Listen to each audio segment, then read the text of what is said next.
Neçə vaxt səngərdə hey ulaşdılar, Gülüstan kəndində sövdalaşdılar, bir ölkə ikiyə ayrılsın deyə. Göydə güruldamış deyirlər o gün, çölləri, düzləri buludlar sarmış, o göy gürultusu Ulu Babəkin ruhuymuş, hönkürüb fəryad qoparmış.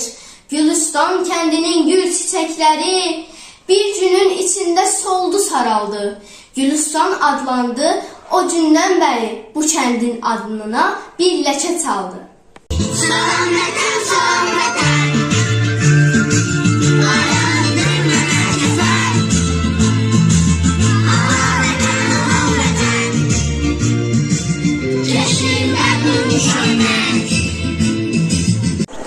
Qoy qalxsın ayağa, ruhu tum desin, Babəkin qılıncı parlasın yenə.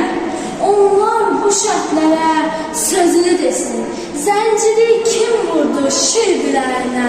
Hanı bu ellərin mərd oğulları, açın bələləri, açın yolları. Bəs hanı bu əsir öz Koroğlusu, qılınc Koroğlusu, söz Koroğlusu.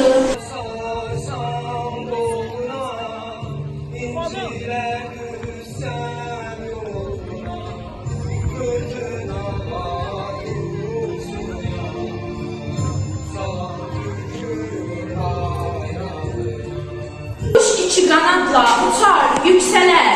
Mən necə yüksəlim tək qanadımla? Ürəklər